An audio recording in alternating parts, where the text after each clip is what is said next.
Well, it's summer again, and it's big summer read time again.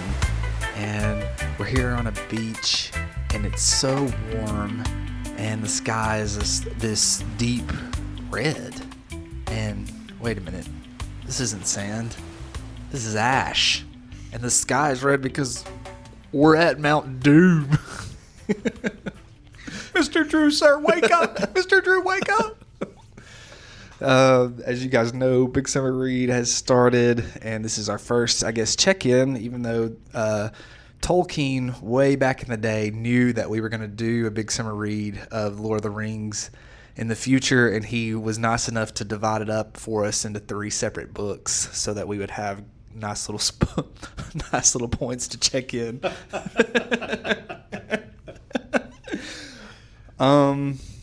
The Fellowship of the Ring, what can you say about it that you don't already know, dear listener? The One Ring is seeking its master after being forged from the fires of Mount Doom. It's spent over 2,000 years in a river and then was found by the one and only Smeagol, and which we all know found its way into Bilbo Baggins' pocket, which at his 11th birthday found its way onto his finger, which then found it on Frodo Baggins' neck. And Tolkien just tells us a story that is about unlikely heroes. I think it's about true good surviving in a world of true evil. I think that it is finding the goodness in simple living versus the fires of industry. Comfort, valuing things like comfort. I was watching the movie, which this is not to get into the movie thing we're going to do. What's that show called? But I was thinking last night when I was watching, because Gandalf was saying that he was glad that the bad news had not reached the Shire yet and that they were still kind of living their own way. It reminded me of this kind of like fable story type thing where a guy was living in like the Caribbean. He's a fisherman. This rich CEO from America comes down. The guy's like living a good life. He's like, he goes out fishing. He comes in. He doesn't have a lot of money. He goes out, hangs out with his buddies at night. He drinks a little, plays some cards, comes home. He's got a wife. They make love. That's kind of like his routine, right? And he's living by the ocean. He's living by the beach. So this American CEO comes down, and he takes him on a tour. And the American CEO is just like, oh, man, we could make so much money off of this. Like, dude, you could be so rich if you did this. And, you know, we could up the tours, and you could work harder, and we could do this. And I could come in, and we could bring all these people and all this managing. And then when you retire, you can retire by the beach. And all you got to do is drink all day and fish all day, and then you can make love to your wife at night. And the guy was like, but I'm already doing that. It's just I'm not living in a mansion. I'm living in a hut. And the Hobbit's life kind of reminded me of that story because they're just living a simple life, comfortable life. They love to eat. They love to have fun. And they're not really concerned with what's going on in the world. And I think that I was thinking maybe Tolkien's kind of saying like, hey, it is okay to value things like comfort and to value things like coziness and stuff like that. Yeah, because if it weren't, then why are those characters his main characters over and over? Why are they the good guys over and over? You know, I wish somebody had told that parable to the founding fathers of Cookeville, Tennessee. That when these people come in and say, you know, you've got all of these wonderful Cummins Falls. Look at this. You've got all this open land right here. You could just sell it off and you could make a whole big thing here. And then we already have that. Mm-hmm. Like we already have that peacefulness. Yeah. Not now. Not now. Somebody's going to need to write a song of Goodbye Hobbiton, something like that. Goodbye Mayberry. Goodbye Willow. The tree's roots run deep, my lord. Rip them out. Rip them out. Boy, that is Cookeville, Tennessee to a T. If you get on Willow here and you go past Tech, you'll be headed toward my house. Just past city limits, the road does this dogleg curve, and you will see it. it is stripped bare. Like, I mean, to the clay, stripped bare, the entire top of this slope. And there used to be such rich, dense trees there that it was always like shady and dark and green and everything. And ever since I've been coming here, so I started tech in fall of 97. There was always a big for sale sign there. So since fall of 97 and before, for sale, but nobody would buy it. Nobody would buy it. You just kind of took it for granted that it's for sale, but nobody wants it, as if there was something protecting it, right? Something is protecting the woods. Well, by golly, a couple of years ago, it sold and they stripped it to the dirt. And, you know, they've never built anything on it because it keeps landsliding. And there's so much instability to it. It's almost like the trees were serving a purpose. Can you imagine? But Cookville is ripping them out. I thought that I saw when I drove by one night these large trees throwing rocks onto it. Yeah. Oh, wow. Really? Yeah. I hear. And a couple hobbits. You know, I was talking to Samwise Gamgee, and he says, they say, he says that they say there's one bigger than a tree that was seen in there. He was sitting in the pub, and they were talking about elves, and they were talking about things that look like trees that move among the trees. Yeah. And Sam's like, they say there's one bigger than a tree. And I love that the guy at the table's like, who's they? And I thought, that's right. Who is they, Sam? Who's they? Who says this? Oh, man. I saw it on Facebook, Mr. Frodo. Sam probably is the hero of this, but boy, he does believe in all the news he sees on Facebook. He's just a simple guy. I mean, they all are simple. Right. My old dad said. Yeah. The old gaffer. So second time reading through these for me, I was listening back through in our preview, and I had misspoken because I said that I read this 6 years ago. I actually read this 8 years ago, so this is the first time in nearly 10 years. What are some things that stood out to you going back through the Fellowship again? So for me, it's been end of high school, first of college, so 1997 or so almost 30 years. Good Lord. In the reading of it, I keep stumbling upon how similar the movie was in plenty of things. Peter Jackson was really faithful to the book in a lot of ways, adapting lines word for word over, keeping plenty of the action similar. He does make his differences, but just how similar the movie is to the book, because I'd forgotten what was all in the text of it. I was on the fence about the question of literary merit to the book. And I felt bad. I felt like the ghost of Sir Christopher Lee was like, I'm going to put a knife through your throat if you don't say this. But there's plenty of times I'm reading through it and it's like, okay, it's fun, it's fantasy, it's very descriptive, but is it literary? And there's times when I feel like I do trip upon the merit of some of the writing. But for me, I don't think it really started feeling literary until closer toward the end. Like I said, there were times to it, but it wasn't until closer to the end that I started feeling like, okay, there's a little bit of literary depth here. I guess really when that deeper conflict starts to take place, when those, I have read, and I'm sure you've read this before too, that we all know that Tolkien wrote The Hobbit for his kids, and that he had written this as kind of like this generation of my kids have grown up, and here's the story that would be told to them. And I think at the beginning of the book, you can kind of see this like slow transition from, okay, we remember the Shire and the Bagginses, and this was our childhood, and well, this problem is a little bit more complex this time. What a neat vehicle Frodo is for that, though, because you brought up before how similar Frodo and Bilbo feel in the beginning. And, I mean, Bilbo went on his quest when he was 50, and here Frodo is waiting until he's 50 to go on his quest. And, I don't know, there's some silliness and boyishness to Frodo in the beginning that evaporates later on. When we do meet up with old Bilbo in Rivendell, there's still a little bit of young Hobbit to him where he's like, oh, I reckon I'll do this and everything. No, I don't think so, Bilbo. Yeah. So there's a lot of similarity to that. So what a great way of starting. Okay, well, that was about Bilbo. We're finishing with Bilbo. Here's Frodo, who's kind of like Bilbo, but look at what trouble he gets himself into. Yeah. That is something that I noticed with this one specifically, which I'm starting on the Two Towers today when I get home from this, is that it seemed like some formula to it.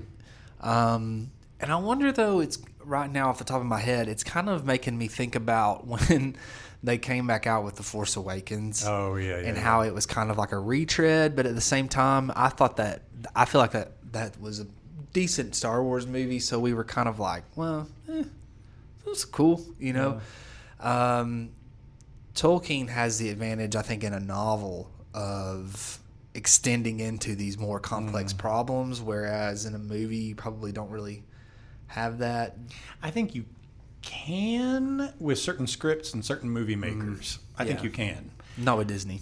Well, not the way they took it, right? Yeah, no. So, yeah, they had their chance. They had their chance to deal with it, but just like Isildur was corrupted by the ring and let us down.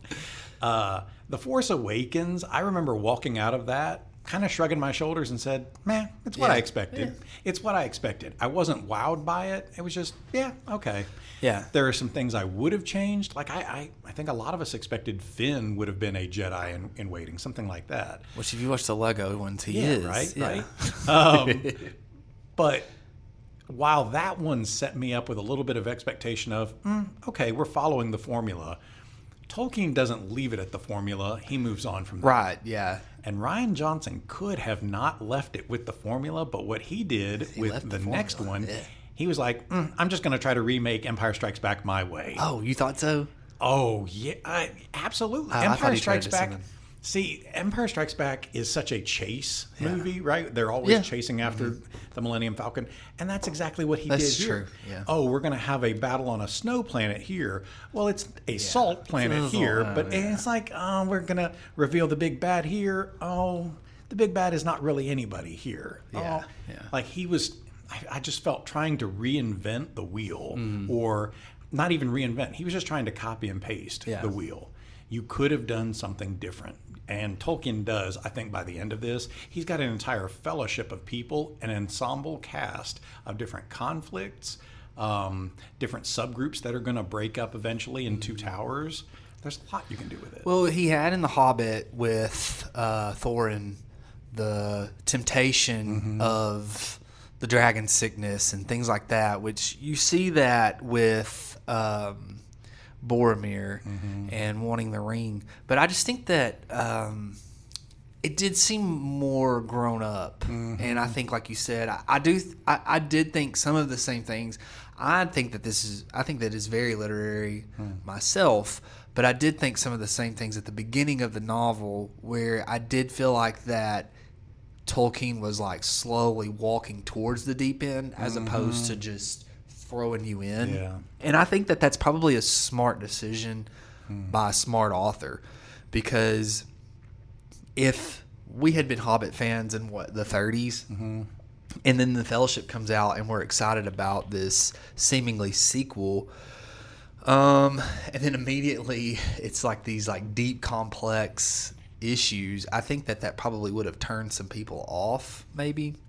Yeah. But I don't know. Sticking with the Star Wars comparison, I think that Star Wars fans seem to desire like more dark issues. Do you know what I mean? Like a deeper type of, I don't know how to describe it. Do we, or does the industry, or is that a reflection of the world we're in? I don't know. I've thought about this a lot because I've wondered because I mean, now the millennials are basically I feel like a driving force for the content that's being created with that specifically, and we grew up with the prequels. You did. I did, right. I grew up with the OGs. You're still a millennial. I'm an elder millennial. But I think those kind of. You got episode 1, which is kind of, he's a kid and playful. Yeah. You got this really menacing bad guy.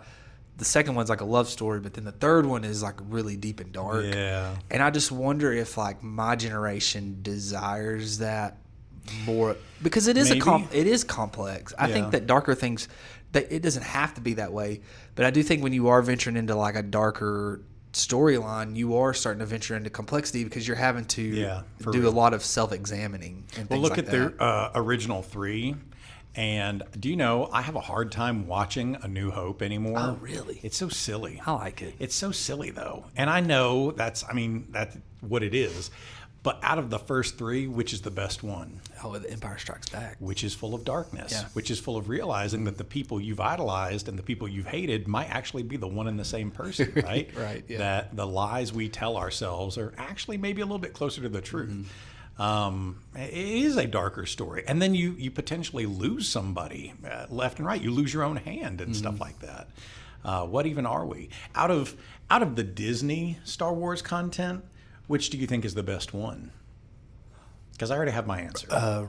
Rogue One. Rogue One, which is one of the or darker... Andor. Right. Yeah. Which is a branch of one of the darker storylines, right? Yeah. That doesn't really feature Jedi so much. It features the rebellion and the cruelty of the Empire and the reality of this fascist regime that we've allowed ourselves to become. Who even are we? So, yeah, I think probably our better story writing is an examination of the darknesses that we've let ourselves. You know, to kind of tie it back to Lord of the Rings, that was actually Which is what we're talking about. This is not Star Pod, right? Right. The very first note I had on here was, in all these years, I've never made this connection. I mean, like, I knew it, but you don't really know it until you know it. That in The Hobbit, Gollum loses his birthday present, the Precious, right? Yeah. He loses his present. His quote-unquote Bilbo, birthday present. who Bilbo founded. And here in Fellowship, Bilbo begins by throwing a birthday party to give away presents. Yeah. And he gives away virtually everything except for his Precious, which he doesn't want to give away, even when he tells Gandalf, oh yeah, I put it in an envelope up there. On the shelf. I don't think it is. It's right there. So like Gollum, Bilbo doesn't want to give away his birthday present. I just never even thought about that. I hadn't even thought about that either. But it begins with his 11th birthday, and hobbits give away their presents. Yeah. Which I was thinking last night, I hope that I live to be 111 just so I can say that I'm 111. And then I can die. I'll be okay to die. Here's some of I talked to you about some of the formula things I'd found that I feel like. Here's some things that I had written down. I've got a hobbit takes a journey from the Shire with the party. He finds rest and respite in a home hidden in the woods. This could be Bilbo and Beor when he finds Bjorn, and then it could be Frodo and Tom Bombadil. Yeah. Because you've got kind of similar guys coming to save the day. Bjorn and Tom Bombadil, which I guess I'll go ahead and say this now. I cannot stand Tom Bombadil. I'm mixed on him. I don't understand the reasoning for Tom Bombadil. Right. Honestly, I've thought about the first time I read it. I wasn't expecting Tom Bombadil because I'd only seen the movies, and then to come across that part, and it was kind of like, this is an interesting guy that we've come across here. And you know, a lot of the fans are kind of wondering, why was this not in the movies? I don't know. When I read it through this time, I was kind of thinking, this is such a random side quest. Yes. Like, this is so random. Yes. And then he doesn't really appear again, other than Gandalf is kind of like, oh yeah, I know Tom Bombadil. Yeah. We've known him for a long time. Tom Bombadil is supposed to be like an aspect of God. Is that right? Like he's some aspect of creation or something like that. Tom Bombadil is completely unfazed by the ring. He picks it up and is like, oh, this? Yeah. Like it has no power. Tom Bombadillo. Okay, I'll tell you what. There are two ways I'm going to like Tom Bombadil. One, if we could have gone back in time and redone the Lord of the Rings movies, if we had gotten Robin Williams to play Tom Bombadil, I would have been sold. Two, if our good friend, Bryce Fox were Tom Bombadil, same energy. I would love it then. Because I adore Bryce Fox. I'm like, okay, I could see Bryce skipping on his feet and doing Tom Bombadillo, and then kicking a soccer ball. I could do that. I am wondering like what the purpose of that was, other than like I said, maybe we're sticking to a formula because Frodo is pulled into the cave, the Barrows, and they find their swords and weapons, which is essentially what Bilbo did when he found Sting, right? Against he the found three it trolls. in the three trolls. And so I didn't know if that was just kind of Tolkien's slowly way of integrating us into that. Yeah. Yeah, Bilbo first meets the elves, and then he gets to have a break at the last homely house where Elrond reads the moon runes on the map. And they do eventually get to make it to Elrond. Like, it's not in the exact same order. We get that, folks, but it's close. It's close. And they do get to find their treasure along the way, the swords, the Barrow Downs. Ooh. They go to the Misty Mountains again, too. I've got here, that was what I was going to read next. It says, a group on a journey must travel through the perilous Misty Mountains and face bad weather that could be created by living things.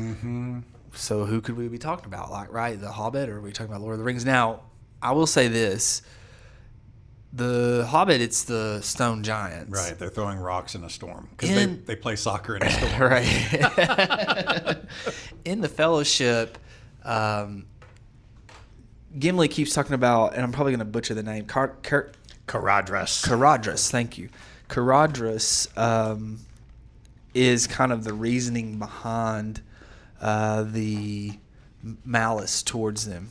Oh, yeah. But in the movie, you've got that scene where Sauron is standing up there commanding it, which I think is kind of cool. There were numerous times I wrote down here differences, and Saruman has such a lessened part in the first book than he does in the first movie.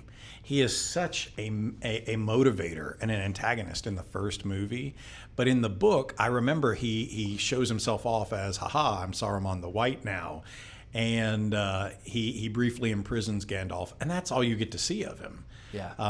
But yeah, in the book, it's Caradhras itself. It's the mountain that doesn't want them climbing it, and it's waking up, and it's going to destroy you. Get off my back. Right, yeah. So you've kind of got a similar thing there as well. Yeah, and they also go under the Misty Mountains. Right, yeah, because they went into Goblin Town. Yeah. Well, they go to Goblin Town, and Bilbo goes even further into the dark.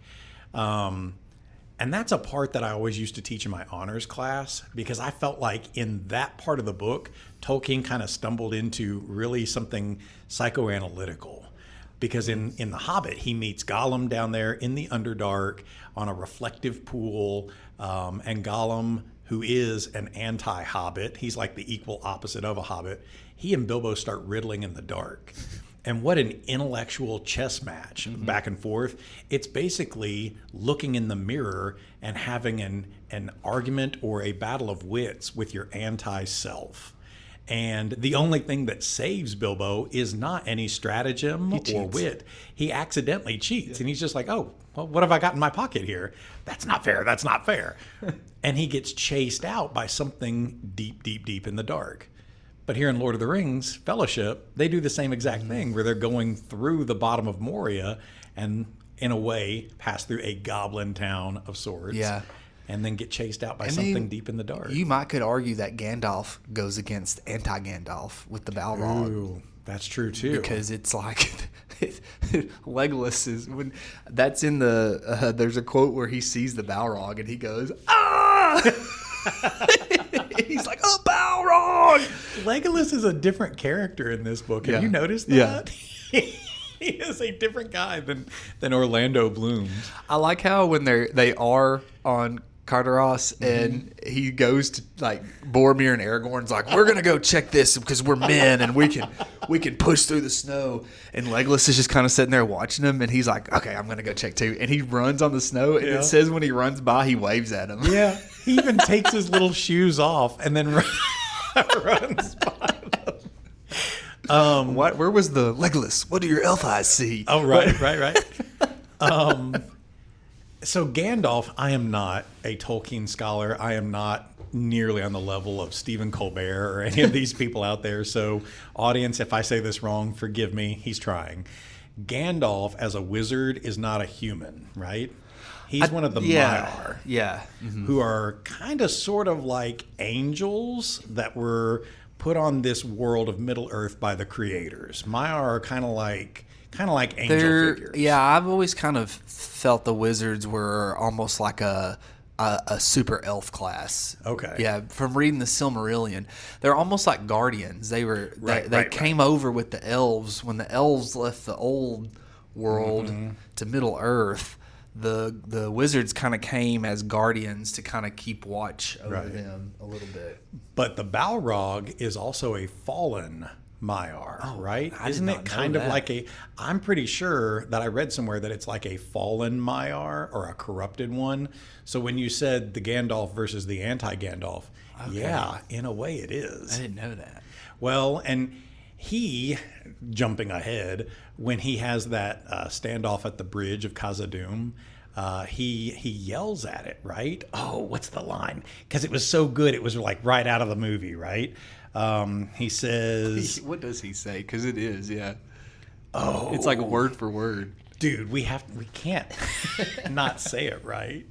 Well, while you're looking for that, I noticed in the book, the Balrog in the movie is so huge. And it didn't seem like in the book that he's described as being this big, large, monstrous figure. And so I do wonder if Tolkien had intended him to be, in the size and shape of a man, like you're talking about, or a humanoid figure. But I'm thinking right now, like, what would be more terrifying, to see this huge Balrog show up as depicted in the movie, or to see this like fallen angel type of thing that's like burning around? And I don't know. I think that would almost be more terrifying to come across that. I thought it was great in Peter Jackson's movie. Oh, yes. Have you ever seen the Rankin and Bass, Ralph Bakshi cartoon? No, I've got plans on, because this is going to be a summer of Tolkien, folks, because I'm going to watch that too, and then I also want us to watch the anime. And talk about it as well. But it's on my checklist. The Ralph Bakshi one, they rotoscoped it, so it's like they motion captured people and then did cartoons on top of it. I've seen how like Disney did that. Yeah, and you can tell by the animation. You can totally tell. Yeah. The Balrog is so unintimidating. It's just a guy in a suit going, roar, that kind of thing. And it's so bad. But in the movie, I remember thinking, oh, God, yeah, this is... But now in my head, because the reader is always going to make it worse in your head without seeing it. If I'm imagining that I'm in the Underdark, having to face off against a fallen angel of just pure darkness and fire, shadow wreathed in flame... I'm pooping my pants, man. Like, I don't want to have to look at that. I feel like if you were in that situation and that large Balrog, it's almost like it's so big it's overwhelming. Yeah. Where when you turn and look and there is that like burning shadowy figure there with his whip, and he is like the same as you, that would be... Because I think you're almost like, okay, this is a demon. We are up against a demon. And poor Gandalf is already tired. Oh, I know. That part. Yeah. And he says he it out even loud. mentions that, And he says, and I'm already weary. Yeah. There are numerous foreshadowing moments when they're going through and they see that there's red fire, there's red light between the columns. And Peter Jackson does a good job of showing that the goblins skitter out of the way, because you can see this thing growling behind there. And then when it finally reveals itself, you're just like, oh my gosh, how do you get past this? Yeah. Well, if it is Gandalf versus anti-Gandalf, and if he's like an angel versus a fallen angel, when he sees it, but Gandalf stood firm. You cannot pass.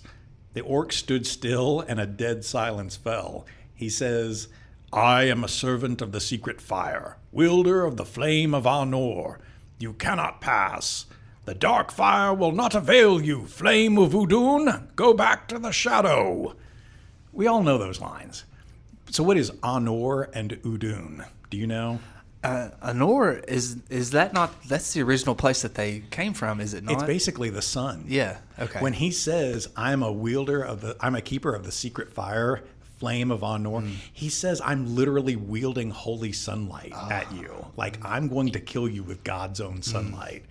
Well, what is he if he's Flame of Udun?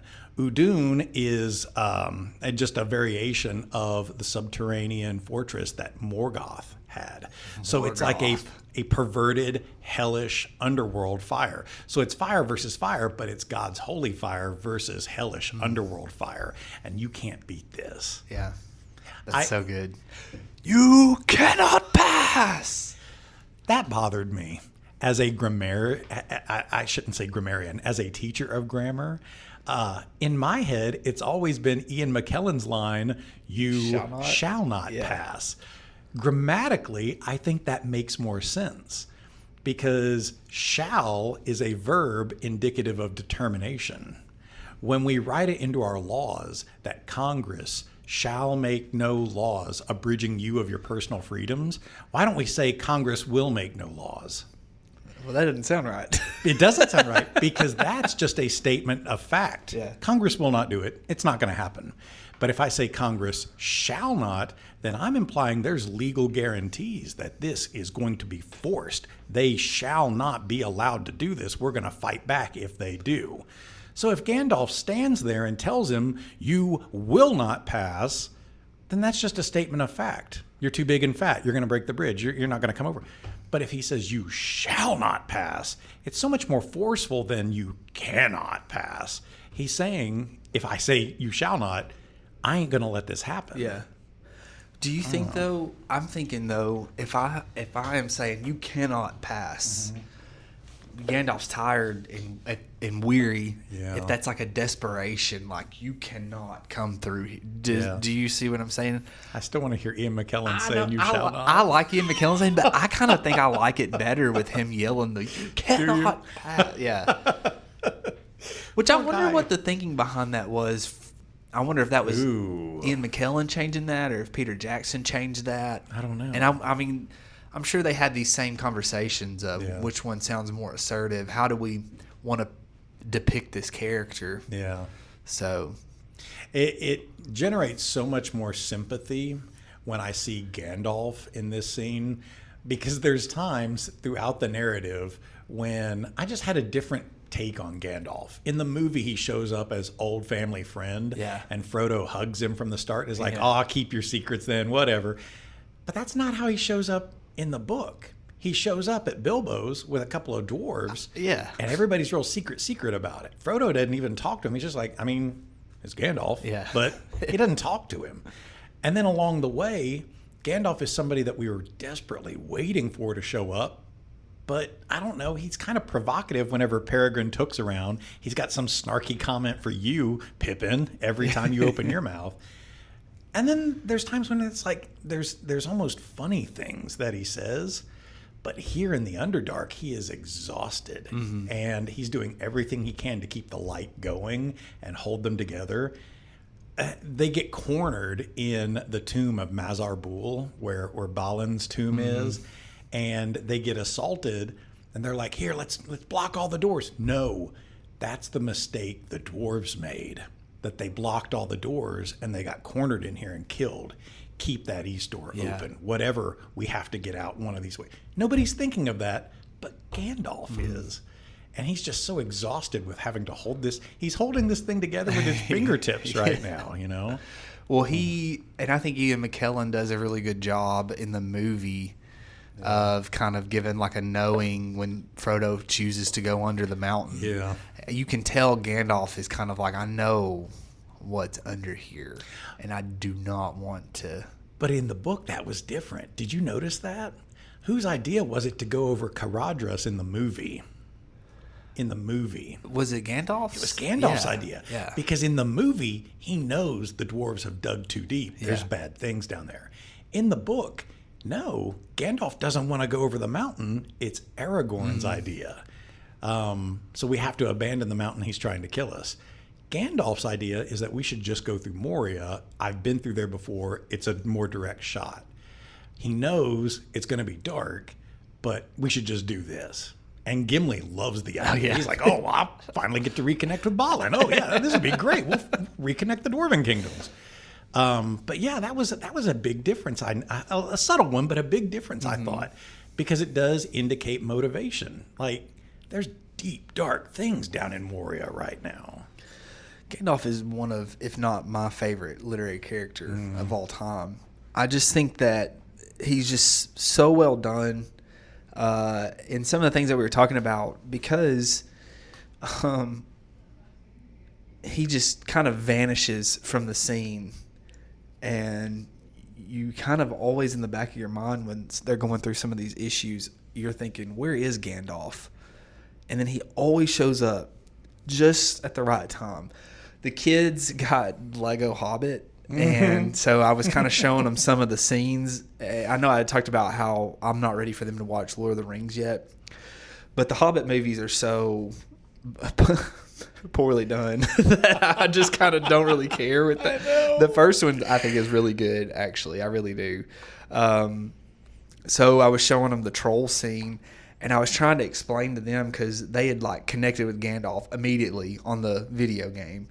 And I was trying to explain to them, like, Gandalf has been gone. And they're like, where is Gandalf? And it seems like Bilbo, this is it. And then what does he say? And the dawn shall take you. Yeah. And he cracks the stone open. I just love how he shows up just at the right time. And I don't know. We've talked about a little bit of the religious aspect to it. I do think that that's something that I have noticed reading through it again, is that I think Tolkien does wrap faith into it. Oh yeah, And, absolutely he does. Gandalf, I think, is a Christ-like, godlike figure for sure. Yeah, that standing on the bridge of Khazad-dûm, fighting against hell. It's light versus dark, and when he slams his staff against the bridge. I don't remember this happening in the movie. I just never paid attention to the details in the billion and times that I've seen it. But the staff breaks. It shatters. So if we didn't know something bad was going to happen to Gandalf before then, this right here should be our big warning. This is self-sacrifice. Your Christ-like figure's surrendering himself right now. But when the whip takes him, it happens within just a few sentences. And he's like fumbling at the cliff, looks at him and says, "Fly, you fools," and then drops. And it's suddenly over with. Yeah. That really had to have been a gut punch to read that the first time. That's what we were talking about. Right? Yeah, if you read that and you had read The Hobbit, and then there goes Gandalf. Yeah, like there's your Christ-like figure right there. This is the guy that you believed. If we can only get to him, things will be safe. Everything's gonna be fine. Not now. He's not gone. now. Yeah. The Fellowship broke. Right there. And then Gimli's like, "Let me go look at this pond real fast." How insensitive can you be, man? Like, we are dying here. I wrote that down, that when they get out of the Misty Mountains and they get into Dimrill Dale on the other side, it says that it's bright and sunny, it's breezy clouds, and it's 1 hour past noon. So we're in the fullness of daytime. But we just watched Gandalf die. And it was like a half hour, 15 minutes ago. Like, we sit down and some of us are crying sitting down. Some of us are standing and grieving. Like, this just happened. It's like, man, if you just watched your favorite dog or favorite family member or somebody die, and 15 minutes ago, and now you're walking out into broad daylight and everybody's just living their lives. I hate days like that, because it's like, how can we ever be normal again? Yeah. And then we start our march, and Gimli, oh, wait, look, there's the Pillar of Durin. We should go over here and look at this real quick. I'll never get a chance to see it again. Dude, I really don't care about your side quest. Let's go take a picture influencer moment right now. I'm grieving here. Yeah.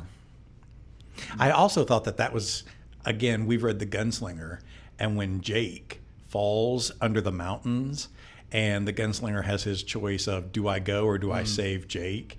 Jake surrenders himself, but I don't know, it almost feels in a more petulant kind of way, because he knows the gunslinger is going to betray me. He's going to want to do this anyway. Yeah. Just go. And Jake throws himself down saying, "Go then, there are other worlds than these." And so he just kind of surrenders. But Gandalf knows, don't try to save me. Don't you do it. Don't you do it. You have to get out. Yeah. And it matters to me so much more, because he's like, get out. You're stupid if you come after me. Yeah, Jake does kind of like, well, you're going to kill me anyways. Yeah, but he's a little boy. Yeah. He's a little boy. And Gandalf is by far older than that. One thing that I did notice, since we're kind of getting them into, what's the since we're kind of getting into Lothlorien, one thing I noticed this time that I hadn't really picked up on the first time I read it, and I don't know that the movie is able to depict this, is when Frodo's getting closer to the determined time to leave Hobbiton, it starts to talk about how he says, like, oh, these are the best. I've been having the best days. Like, the sun is out. It's beautiful. And then in Lothlorien, when it's getting about time for them to leave again, and even in Rivendell, it's kind of like, these days are beautiful and they're long and the sun is out and it's perfect. And I was thinking, is the ring changing some of these like perceptions of things, because it knows Frodo's desire is to take it to Mount Doom, but Frodo's desire is to destroy it.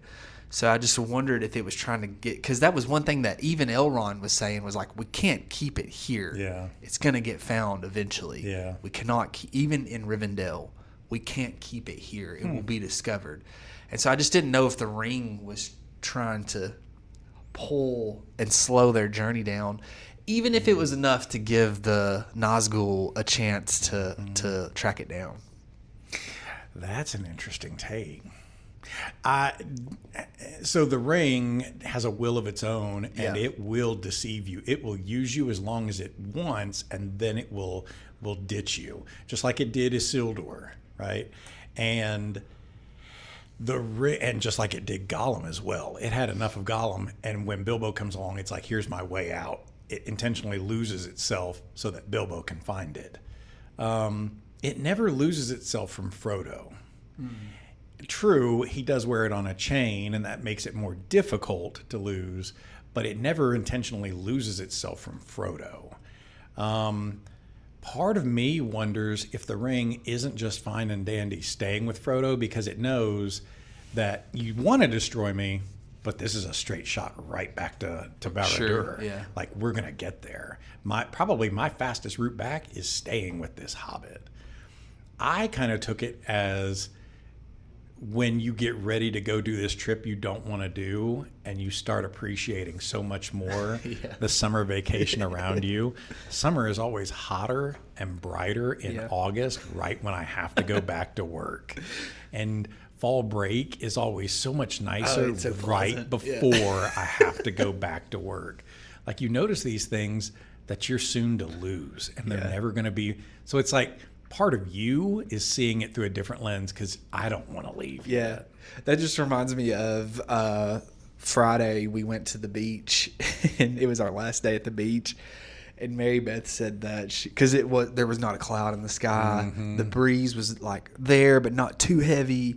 The waves were strong, but not so strong. And Mary Beth was like, why are the best beach days our last days here? And that's like you're saying, because you know what is. And that little bit of grief sitting on your heart of, I know. Have to go. And you sit there and let the waves hit your ankles a couple times, right? And then you know, once I turn around, that's my last time. I'm not going to look at this for maybe another year.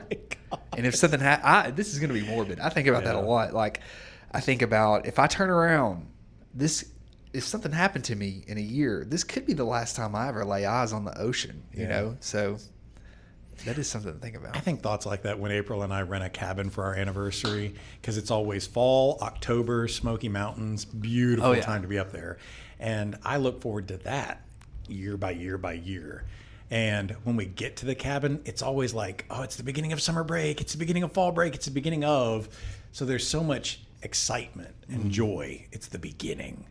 And then when we get ready to leave, I'm looking around, taking pictures and stuff, and I'm thinking, this will be the last time I ever stand in this cabin. This is my last time standing in this room.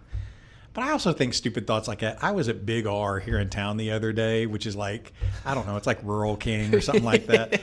And I was going through the aisles, and I was thinking, if you don't go down that aisle, you'll never have touched that aisle, and you're never coming back to this building. Jason, it's an aisle of tubes. What do you need?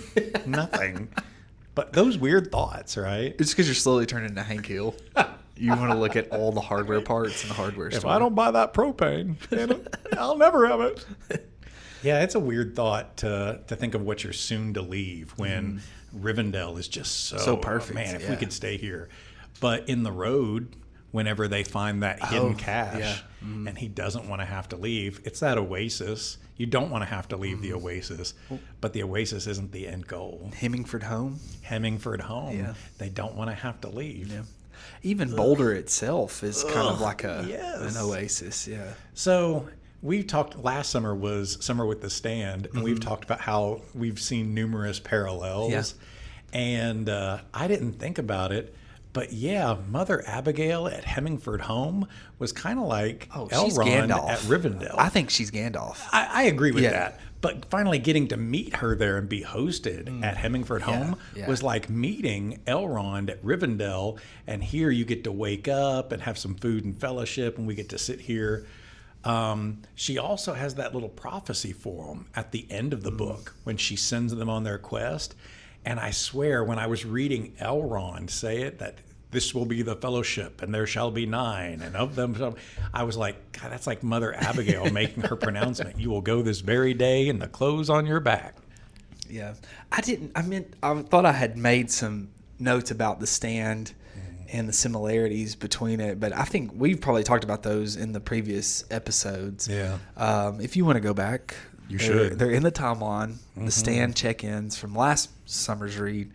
But I think that was one reason you and I talked about choosing this book or this series is because not only is it, I was like so happy to read this again, but also it parallels really well with what we read last summer. But yeah, there were a lot of, even when I was reading Eyes of the Dragon, I was like, this is from the Stand, and this part from the Stand is from Lord of the Rings. And so we've got like this like weird synergy going on here. But again, Tolkien has to be literary in some degree because look at all of the world that his work has influenced. And when I say that literary world, the stories and everything, the way of thinking that his writing has influenced. Yeah. If in Jason Crockett's life, my favorite book is The Stand, and you cannot tell me that Stephen King was not like influenced, molded by The Fellowship of the Ring. Like you can't tell me that he wasn't. Well, okay. So you and I, we talk about this about every other episode, like what is literary and what's not. And I think, like I said, what was it that we were talking about where I said, I think that we've kind of deduced more or less how to determine that from our point of view. That doesn't mean that it's the correct point of view. But is there complexity? Yeah. And you and I talked about how this book like gets more and more complex as it goes, especially talking about, Gandalf running into the Balrog, things like that. Boromir's character is somebody I want to talk about. Probably the most complex character in the book, maybe. Yeah. I'm just thinking like, I've not read the Harry Potter series, but I know that you have said that you don't feel like that's necessarily literary. Right. What would be your argument because that is like, these two are tied together, I think, just because they're wizards. Oh, so why Harry Potter is or is not? What would be your argument for? Again. Because I think that, in my opinion, I was thinking about this when I was reading it. Tolkien we talked about the songs and how we don't really know how to sing the songs, and you have this urge to skip through them, and then Bilbo or Frodo is always reciting a poem or something like that. And I was just thinking, like, Tolkien's really kind of ingrained a culture with this. Like, these songs are probably necessary because he's building such a deep and complex world, and this makes you feel like, oh yeah, that's an old folk tale, or well, this is an old poem we used to say at Bag End, and well, let me tell you about this little piece of lore. Or even Aragorn, which I thought was kind of odd, says that like little prophecy about himself. I don't know. I think that, to me, Lord of the Rings is as literary as it gets, honestly, because of we've got the little beginning and the meanders, but when you get to the meat of this book, there are complexity, things. The writing to me is deep. You have to pay attention to it while you're reading it. He's so descriptive of what's going on. The characters are complex. I would argue right now that the hobbits are not the most complex as of right now. Frodo's kind of just taken the ring and gone. But you do have Boromir. Yeah. And you do have Gandalf. You do have Aragorn, whose character compared to the movie is so different. Because in the movie he's like reluctant to mention who he is. Yes. And in the book he's kind of like, no shame at all. I am ready to accept my destiny. Yeah. But I think that that's like a complex thing there as well with his character. Oh, but that he's willing to step into that destiny. But he's also humble enough that, well, Butterbur calls me Strider. And he's like, that's an insult, but I'm Strider to him. You know, and I think he's like, there's enough humility in him that he's okay. I don't have to, he can call me whatever he wants to because I know who I am in my core. And I think that that's like a complex character to me. So I don't know. I'm just a lot of stream of consciousness here. But to me, there is this like self-examining of what would you do with the ring? You know, Randy Cribbs and I talked about that with his novel, which the vessel in it is so similar to the ring. Like if you had the ability, all I have to do is drink water from this once a day, and I'll have life eternal, unlimited power with this ring.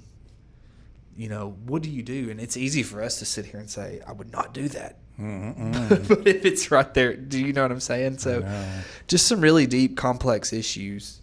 I know, like if I'm asked that question, I think that literary, quote unquote, comes down to the craft of it. Yeah. Can a fantasy be literary? Sure. I think horror, whatever, can be literary.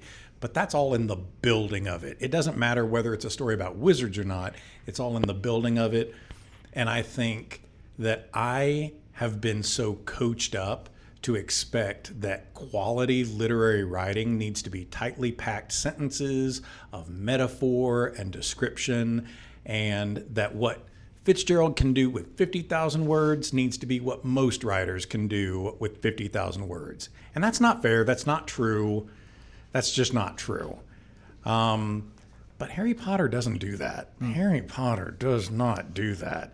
I think it's great young adult reading, whatever, but I just don't think that it's quality literary on par with any. I just don't think it is. When you look at the storytelling of it, there's just so much flabbiness to the sentences, but not in good quality writing. And again, I do think at the beginning of the Fellowship, it feels a little bit more loosey-goosey. It just feels like we're telling a fantasy story. But later, it becomes so much more compounded with nuances. When they're getting ready to when they're getting ready to enter Lorien for the first time, and they're on the outside looking in, Aragorn says a line in Elvish that it doesn't tell what he means. I noticed that. But he stands there and he sighs and he says this line, and the very first word is Arwen. I saw that too. Well, knowing what we know, I'm like, oh, I know why this matters so much to you. But without nuance like that, it could be anything. He could have just smiled while going in there. Okay. I think a writer who's not being literary is going to have loosey-goosey sentences like Aragorn smiled before going in there, as if he was thinking about a woman he once upon a time. He doesn't have to. No, don't do that. We want tightly packed sentences of meaning and description. And let us read through the law. Yeah. Don't walk us to it. Let us walk to it ourselves. You fall through the page. You talk about that a lot. Stephen King says you fall into this. It is not hard to get immersed into this. Right. It might be hard, especially if you're someone. I know I talk about my brother every now and then picking up a book, and it's like he's picked up a 600-page book, and it's well, let's start with like a bond or something, you know. If you're just picking up a book and you've not really read a lot, then it's going to be hard to get started. Mm-hmm. It's going to be hard to get started because he's so descriptive. But once you get that stamina up, get your mind into it, it is not hard to lose yourself in these stories. Tolkien, in my copy, which we have the same copy, Tolkien in the beginning insists that this story, the 3 books, the one big, was not influenced by the telling of World War II.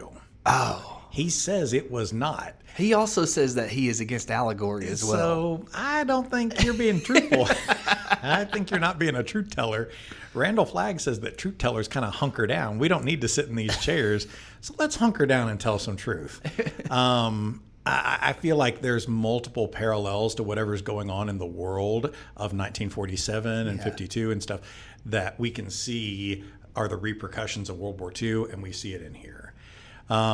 This is also a story of addiction. And Peter Jackson's movies, I think, capture that really well. Gollum is absolutely addicted to the ring. He's not just, I want the power of it. He is absolutely addicted to it. And Gandalf says that in the book, that Bilbo will feel better. Like he knows this is wearing me out, that I am spread too thin. And he knows I want rid of this awful burden. But you can't give it up, can you? Because you keep reaching for it. You keep reaching for it. It's like people saying, oh, I know this social media is such a time suck. And how come you keep reaching for it? Because it's an addiction. It has carved new pathways in your brain. It is a very tempting force, too. So it's a story of temptation and redemption. And Gandalf says that we are to pity Gollum. And in the movie, Frodo learns, oh, Gollum's been following us. In the book, he keeps seeing him but doesn't realize that that's Gollum following me. What's that log? Why are those big googly eyes back there? I don't know. But in the movie, he says how he loathes him and wishes Bilbo had killed him. And Gandalf says, no, pity is what saved him. He says that in the book also, yeah. Pity is the thing that should be respected here because it demonstrates so much more character on behalf of you, that we are all deserving of punishment. None of us is without sin, but that we respect, you deserve a chance at redemption too. He doesn't know that Gollum will ever get it, but he says, there may be something for Gollum later on.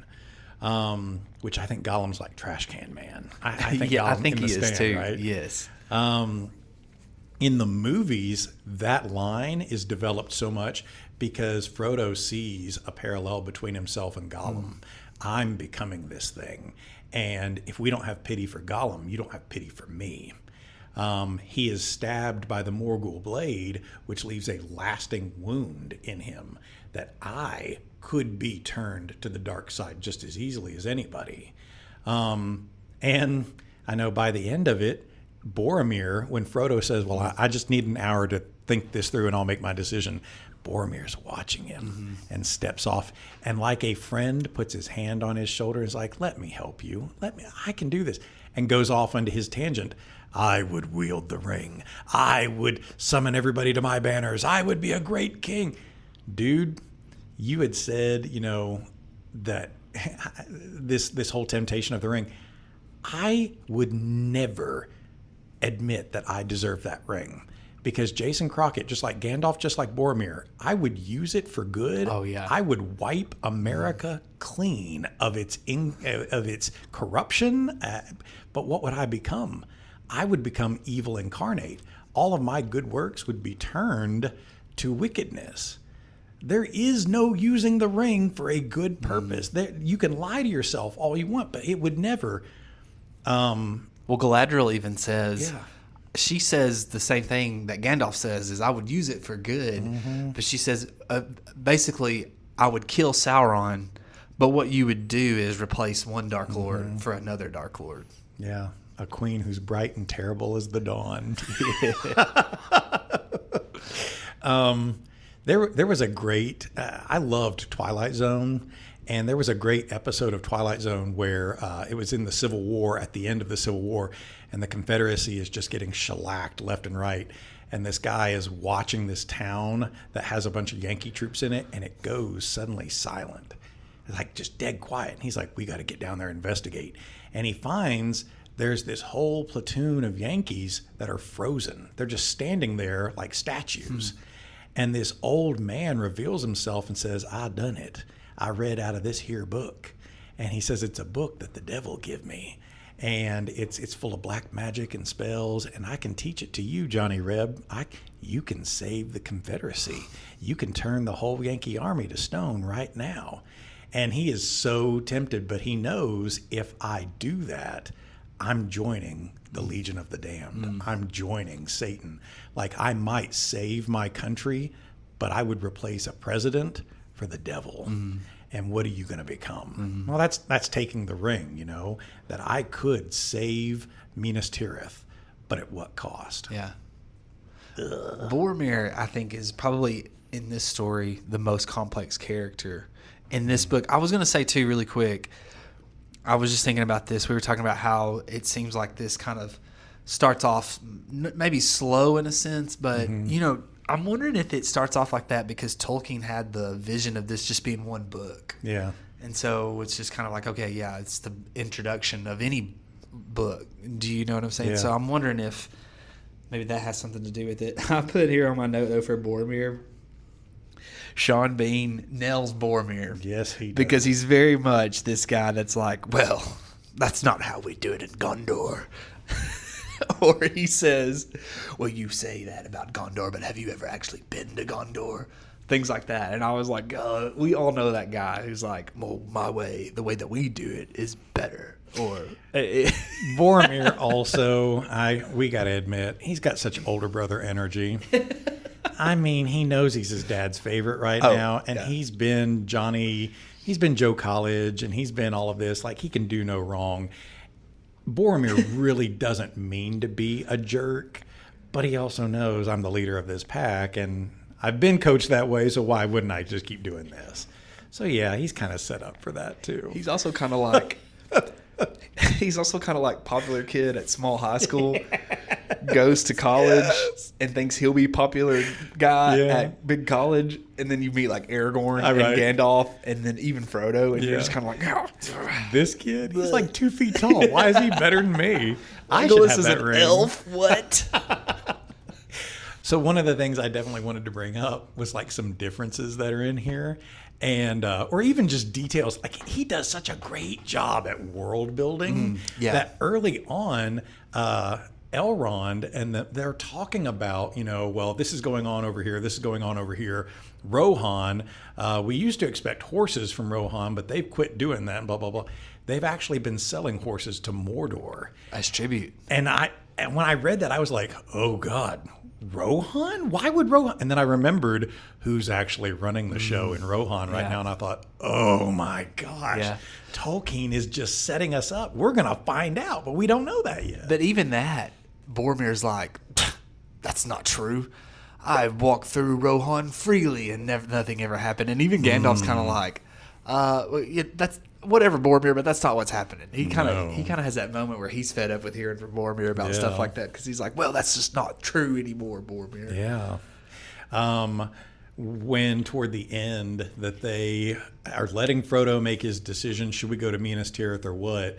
The rest of the Fellowship is kind of deciding, well, what do we wish would happen? And Legolas says, well, he gets to make his decision, but I kind of wish we'd just go to Minas Tirith. Legolas, you think we're going to win the war by taking the ring to Minas Tirith? Like, Legolas, you really think we should do that? And it's Gimli who checks him on it. And in the movie, I know that there's such a love-hate relationship between Gimli and Legolas, but in the book here, Gimli speaks with a little bit more wisdom, and he says, I wish we would go to Minas Tirith too. But, blah, blah, blah, blah, blah, I wouldn't really do that. So if Frodo chooses it, I'm going to go to Mordor with him. But at first, and then Legolas changes his mind. He's like, well, I would too. I thought it was interesting, though, because at first Gimli says, I want to go to Minas Tirith because Elrond told us that we were not bound to see this to the end. And he was basically said, I want to go to Minas Tirith so I can stay there and you guys can keep going. Yeah. But then he's kind of starts to like talk himself out of it as well, because he starts to lay out that logic. It's a wise way of handling it, and Jason Crockett would not have thought that way. I would have looked at Legolas and been like, no, dummy. Like, this is obviously the path that we should have gone. We would do this. But Gimli's so much more patient with him there, and he's like, I'm going to agree with you, but let me walk you through why we're both wrong and we need to do this. And I'm just thinking, oh, you're so much smarter than I am. Because he got touched by those elves at Lothlorien, and now he's one of them. We're all Elf different friend, because of Gimli. that. He asked for 3 strand of hair. If I could just have a strand of your hair. I had forgotten that. I mean, I knew that in The Hobbit, Gandalf steps away from the group every now and then to go deal with the necromancer. And that's whatever subline in The Hobbit, but it's world building, because now here, that's actually the big problem. That happened in Dol Guldur, which is part of Mirkwood. And that's actually where Sauron's darkness came back. So if the White Council had not driven him out of Dol Guldur, would that have been his new capital? I don't know. Because the tower is rebuilt in Mordor. Barad-dûr is rebuilt over here. Would he have drawn all of these forces to Mirkwood and just made Mirkwood his new capital? I don't know. I'm going to say no. I'm going to think that he would have made his way back to Mordor. You got to say it with the correct trill to it. No, you were supposed to be like, don't mention that word. Don't say that name here. You can't say that. I did, and that was another thing too. If we're talking about foreshadowing and things, Tolkien definitely does that in here. There's a part where Frodo is getting all skinny on the trip, and he's tightening his belt, and he says, "Oh, I hope I don't become a wraith." And Strider looks at him and says, "Don't say that." Wink, wink. Guess what's going to possibly happen to you all? That's great. I think, and now I may be mistaken, so please forgive me, especially if those of you have come to, I feel like that we are big Lord of the Rings fans, but I do know that there are those of you out there who know the intricacies much better than we do. So if I get this wrong, I do apologize. And you've read The Hobbit multiple times. I've read The Hobbit, I think, twice. I want to think that the White Council identifying that was Sauron. I know in The Hobbit we hear about the necromancer, but I think the White Council event actually takes place in the Silmarillion. Really? Yeah, because I know that it doesn't take place in The Hobbit, does it? We never see it. Right. No. Okay. So we only hear about it in Fellowship. Okay. So I have read the Silmarillion, for those of you out there. I've only read it once. But the White Council, that does take place in the Silmarillion. And that was something that I did see on some behind the scenes of The Hobbit, was that Peter Jackson and Christopher Lee, because we know how big of a Tolkien fan he was, that they both kind of constructed that White Council in The Hobbit from the Silmarillion. Right. So, and in the Silmarillion, they identified that this necromancer is Sauron. So just kind of a little trivia there. I like, if we're talking about world building, something you don't really get in the movie is that Saruman, among the 5 wizards, Saruman's the ring lore champion. Yeah. That he's the one who has studied all of these rings. And he is intentionally lying to the White Council about Sauron. Of, oh no, it can't be possible. Oh no, the One Ring is lost. It's in the bottom of the sea. We're never going to find it again. He is intentionally lying because he wants to get the ring for himself. And his goal is not going to be to ally with Sauron. His goal is, I'm going to destroy Sauron and become the new Sauron. Yeah. Ugh. I also think that it was interesting, too. We were talking about world building, and I thought it was interesting how Gandalf is kind of like talking through some of that when he's like telling Frodo where he's been and stuff. And at the, I'm sorry, not Frodo, but the council, the meeting that they had. And I thought it was interesting that Gandalf kind of says, I should have seen it then, but I was blind to my loyalty to Saruman. Right. And that I should have seen it then, and now it all makes sense that this was bound to happen. Yeah. That was something that I was watching last night, and I'm glad that you brought this up because I wanted to mention this, and I was going to make a note, but my phone was like on the other side of the room. Whenever Gandalf reveals to the council that Sauron has basically turned against them, I thought Elrond said something really interesting because they're all distraught, but Elrond just kind of sitting there and he's like, yeah, this is bad news. And then he says, but we've had many friends turn to the dark side during my lifetime. And we know how long the elves live, and that Elrond was at the original fight with the Isildur. And I was just thinking about, you were talking about Tolkien saying, I didn't write this about the war and things like that. But when you think about the things that had happened, the things that had gone on, Germany's going through their Nazi problem, and Italy's going through its Mussolini and all these things. And I was just thinking, I was wondering if Tolkien was kind of making a comment like, if you live long enough, or we want to look at history from our viewpoint right now and say, oh my gosh, Sauron this is the worst news ever. But then when you look at Elrond, who has like a 3,000, 2,000 year picture of history, he's just kind of like, yeah, it's happened before. It'll happen again. And I just wondered if that was Tolkien kind of commenting on, hey, history, things are going to, the good guys are going to turn into the bad guys at some point. Yeah. Yeah. Well, there's foreshadowing to that when we're looking around at Hobbiton and Gandalf, and even Frodo kind of has an inkling of what might happen if war came here. And Gandalf knows it'll even reach Hobbiton, that, the end of all of this, you might find Hobbiton absolutely ruined. Imagining war coming to your own doorstep. Like, I'm looking out the window at Cookeville right now, and it's Cookeville, and it's Tennessee Tech campus. This is a safe campus.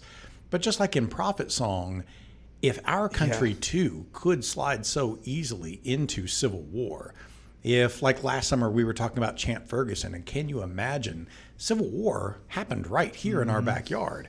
If it happened then, could it happen again? How am I supposed to go about with my daily life when everything's ravaged, when we're fighting for water, when you can't even trust your neighbors? You guys are for this? Like, I don't know that I want them in my yard. You just feel betrayed by people. That could so easily once again happen here. When Frodo goes off by himself and Boromir comes after him, Frodo puts on the ring and ditches him, climbs to the top of the hill and sits by himself with the ring still on. And it says that he's seeing things through mist, and he knows that it's the ring warping things right now, because he kind of exists in this weird half zone. And that while there, he starts seeing visions of war, of terrible things happening to Hobbiton, of things happening here, of Lorien burning, of seeing war come to all of these places. And that's Tolkien again thinking, it could easily happen here all over. He's a guy who grew up in England. And what is London? But it was originally founded by Romans who brought their own conflict over and established a base. And then you've got conflict with Celts, and you've got conflict with Nazis, and you've got conflict with the French, and you've got conflict with whatever. It has happened before. It's happening again. It just, on a long enough timeline, you see that. And we do take the peace of Hobbiton for granted. But I think it also makes it so much more sacred that knowing these things could so easily happen, they become that much more precious to us, and we need to protect them. So just because your candidate's not winning the next election doesn't mean you should say, well, we'll burn this country down. We'll start a civil war if my guy don't win. Civil war was never anything that we should be excited about. It's, let alone the disruption to whatever, it makes so much chaos and death out of everything for everyone. It ruins life. I would be a liar if I didn't say that I didn't periodically think about that. Like, prices are getting so high, and Americans can get so angry, and the media stirs us up against each other, and we have politicians and a trillionaire now who like stir us against each other. when does something happen to just hit the reset button? Mm-hmm. And when I teach my class, my senior class, I often ask them, like, is America the preeminent power of the world? And if we are now, we weren't always that way. Mm-hmm. What brought us to that point? And when do we lose it? And if we've already lost it, do we ever gain it back? Mm-hmm. Who does it shift to? Because on a long enough timeline, the Romans aren't in charge anymore. Right. The British aren't in charge anymore. The Mongols aren't in charge. Mm-hmm. And the Americans won't be in charge. Mm-hmm. So how does things change? It becomes that much more precious to have this sacred life that's around us. Mm-hmm. That's true. That's really good. I was about to ruin it because I was going to do when Frodo was at the thing, he also heard the "I see you." He does. He feels the eye watching him. Okay, I know we've rambled a lot, but dang, Tolkien has some really creepy parts. Oh yeah, you wanted to talk about that, and you're the horror guy on the show. He did some really creepy parts to this. I know in the movie, it's really creepy when they're on the run and they're hiding on the side of the road, and the Nazgul Wraith rides up, gets down, and starts sniffing about them. But as well as that's done in the movie, I think it's even creepier in the book, because Frodo sees him alone in the dark, and that the thing is out there, and it gets down on all fours, starts sniffing, and spider crawls towards him. Boy, that made me pucker up a little bit when I read that. But it also reminded me something like that kind of sort of happened to me in real life a few years ago. And it's easy to read it in a book or watch it in a movie. I'm serious, my dude. It's easy enough to read it in a book or watch it in a movie and just be like, ooh, that's creepy. But it doesn't even have to be overboard. When some shadow shows up at your house, in your yard, and does something, that's going to wig a person out. I was in my driveway on the phone talking to my brother. It was past dark on a summer night, and I'm just kind of talking to him, and I hear somebody coming down the road yelling, "Rah, rah." And I'm thinking, what are my neighbors doing right now? So my brother's yapping in my ear, and I turn, and I see this shadow walking down the road, and he's just walking down the road in front of my house, and occasionally he keeps going, "Rah, rah." And I'm just spellbound watching him, and the thought crept into my head, don't make a noise. If he hears you, he will come running up this driveway, and then what will you do? And I was just in my gut, I was thinking, no, not here, not here, not here. Because I was thinking, what if this guy does? Do I run in the house? Do I get a gun? Like what?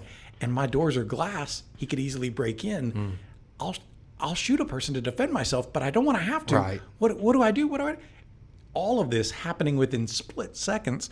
And I'm watching this shadow walk by the house. And I told my brother, you're never going to believe this, but there is a crazy shadow walking by. And my brother could hear it on the other end of the phone. He's like, dude, this is crazy.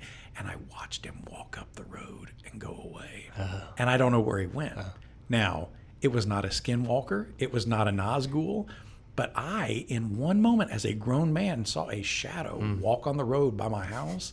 And I felt Frodo's fear of, don't breathe, don't make noise. He will see you. And you thought of the name Flag. And then you heard, who speaks the name Flag? Don't say that word here, Mr. Frodo. Also in The Stand. How often did that happen to characters in The Stand? When Larry is hiding in a house, right? Yeah. And you hear some stranger, some soldier walking by shouting out orders on the road. Don't make a move, he'll see you. Tolkien did a really good job of writing little scenes like that. Like masterful. I wanted to add on to your what you were talking about a minute ago, which you so well put, and I meant to say that, but I couldn't get that joke out of my head. One thing I think Tolkien does a really good job with the council and the fellowship is to solve our problems. We all are going to have to come together. You've got a dwarf, an elf who hate each other, right, at the beginning. 4 hobbits, Gandalf, a wizard, 2 men. And they all have to come together and sort out through their differences to solve the problem, as opposed to saying, well, we're just going to take a bunch of elves with us, or we're just going to take a bunch of dwarves with us. Something to think about. Yeah. Food for thought. In chapter 9, while they're staying at Bree, they keep getting hit with questions about, what are y'all up to? What are y'all doing? Frodo and the boys feel compelled to explain why they're there. And what does he say? We're studying the history and people of the area, and we're going to write a book. And I stopped, and I was like, everybody's got a podcast these days, don't they? Bill Landry, Hills and Hollers. Yeah. We would be bad people if we neglected the ultimate part of the book, bath time. What the heck? Like in the movie, Frodo doesn't sell Bag End. He just leaves it. Yeah. But in the book, he sells it to the Sackville Bagginses. Lobelia finally gets her hands on it. And Frodo moves away to Crick Hollow. He just buys him a little house over here. When he also has 2 other friends. Fredegar. Oh, yeah. Right? Yeah. He gets Fredegar and Fatty Bolger. Fatty Bolger. Yeah. Fredegar and Fatty. I wrote down on here, why do we not get a spinoff of Fredegar and Fatty? Like, why not? Oh, no. Fredegar is Fatty. Fredegar and Falco. That's their names. Fatty Bolger and Falco Boff. Like, why don't we get a spinoff of Fredegar and Falco? But anyway, Fredegar, Fatty Bolger, is watching the house for him. I was about to say, Fatty was like, lend me some of your clothes, and when these black riders show up, I'm going to make them think I'm you. Oh, God. And then they do show up, and he's kind of like, this is a bad idea. Dude, that's another thing, though. If I have been scared as an adult, it's not of ghosts getting into my house, but it has been, what if this person's trying to break into your house? How are you going to defend your house? I don't know why that thought comes into my head. I live in a really safe neighborhood. I think it comes to everybody's head. But Frodo, his house in Crick Hollow is like my house. It's pretty isolated. It's out there. It's a nice neighborhood, but isolated. But what if Nazgul tried getting in? How are you going to defend this house? Fatty Bolger, what are you going to do? And I love Fatty's answer is, I better run. I better get out of here. Also, I love the idea that they go to the elves for counsel. Yes. What are we going to do with the ring? And the elves are like, just throw it in the ocean. That's what I would do. The elves are like these privileged rich kids at school. Well, we're not going to be here, so we're not going to be here. Toss it in the ocean. I'm graduating. That's not my problem. But yeah, they're like, oh, cute, it's hobbits. Dwarf. We can't really let a dwarf in here. That's not going to happen. Blindfold the dwarf. Blindfold him. All right. This one's easy for me. 5 stars. 5 stars.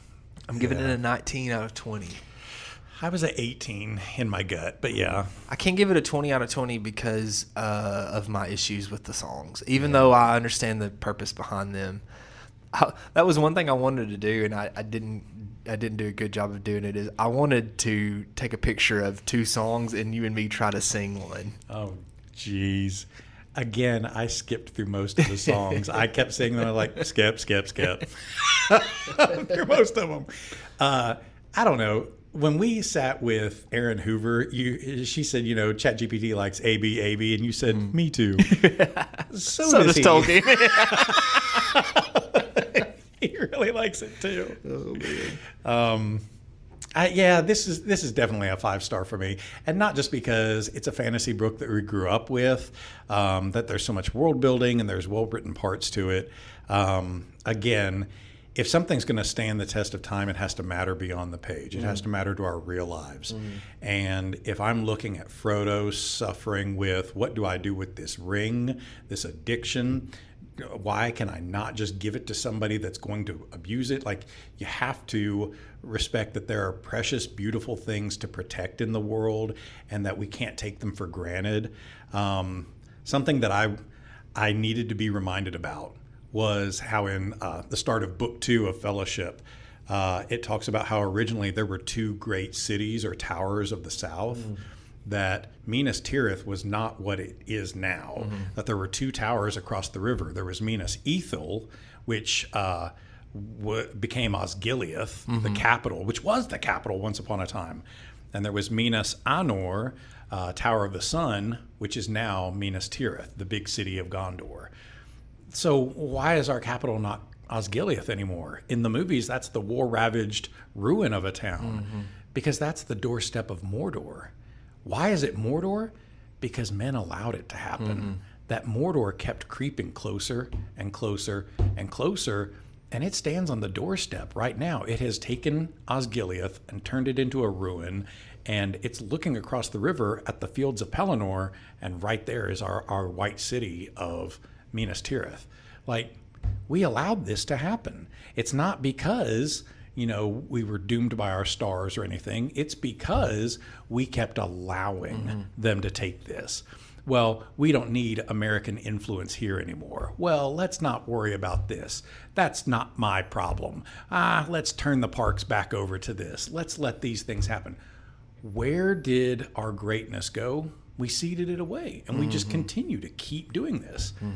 Fellowship of the Ring is a great warning to the problems in our life are going to keep happening if we let them happen. That was something I noticed watching the movie last night, is when Gandalf arrives at Minas Tirith to research the ring, he's almost startled at how active Mount Doom is. And it's just so dark and red, and it's right there in front of Minas Tirith.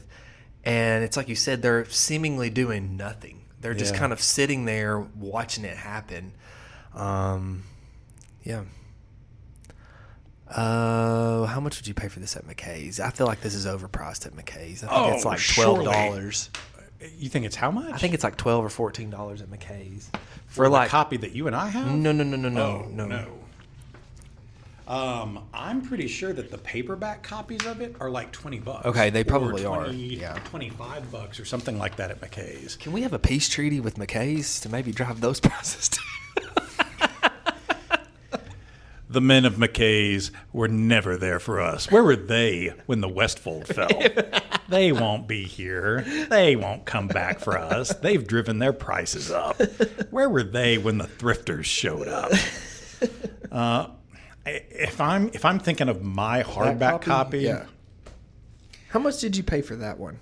Ooh, this was $5 off Abe Books. Oh wow! This was a $5. And it's the hardback copy that you and I have. Yeah. So you have the box set of it that comes with the nice box. And mine, I just bought individually each one of them. So this was a $5. I bought my box set for, I think, $55 or $57. Very nice. Yours are in better condition. Mine, I had to have our librarian, Jacqueline, fix the back. Also when I was reading it, I know I told you I was like skeptical to read out of them. Yeah. I'm glad that I did, because I was talking to Mary Beth about it. Books are intended to be read. Yeah. And I'm a collector to an extent. Like, I like to curate my library. And that's one reason I was kind of second guessing reading from those. And I'm glad I did, but I did notice some wear towards when I was getting towards the back of it. So, my hardback copy, I'm expecting I'm going to pay $20-some for a hardback at McKay's. If I came across ours at the right time at McKay's, I would pay $20 to $25 for these hardcovers. Yeah, but I kind of have to go with Abe Books anymore. They're beating you. They're beating you, McKay's. Hands down. All right. Who we're gonna say thank you as? You did a good Gandalf with the when he gets excited about his fireworks. I don't know who I would do. Thank you. Why didn't Sam sound like Kermit? So I'm going to tell you right now, I'm pretty sure out of the two of us, you're the Sam. Oh, Stop it right now. I'm Boromir. Take this right now. Because I'll take you to the side and be like, take the compliment. To what we could That's do. a lie. Jason Crockett's more. No. Out of this brotherhood pair, I am the Boromir and you're the Faramir. 100%. You are the Faramir. No. And because Boromir over here, snotbag Boromir over here. Yes, he is. But out of us, you are definitely the Samwise. You're loyal to your friends. You don't think much of yourself. You think, I'm Sam. I'm just a regular old Sam, whatever. But this entire thing falls apart without Sam. He is the best friend. He is the goodest guy. Sam absolutely is a hero in this book. Frodo makes a lot of bad choices and feels like, well, I have to take care of this because if I don't, nobody else will. And often feels like nobody understands me. Nobody understands what I'm going through. So I can see that being a Frodo thing. So you've now exposed the purpose of this podcast. Just to hype feed you up, my Sam. ego. That's right. This is your one ring. Okay, well, you be Frodo and I'll be Sam. Sam, I have to do this summer read alone. Nobody else could do this. It is my burden to bear. I have been to Ohio. I have been to East Tennessee. I have to continue further. I have to see it all the way through the hot gates of August and into dreadful return to school. Oh, Mr. Frodo, you don't have to go alone. I'll go with you. No. I love to read, if you catch my meaning. And my old gaffer, if I let you go, my old gaffer, he says to me, Sam, why'd you let him go? You had one job to do, Sam. And so says I says, I'll follow Frodo, even if it is to Ohio. I'll follow you, even though I don't really understand corn and all those, if you catch my meaning. Oh, Sam, you curly-headed freak. I can't swim, though, Mr. Frodo. I can't swim. Get up in this boat before you drown and tip us over, Sam. All right. Thank you. Thank you, Mr. Frodo, if you catch my meaning.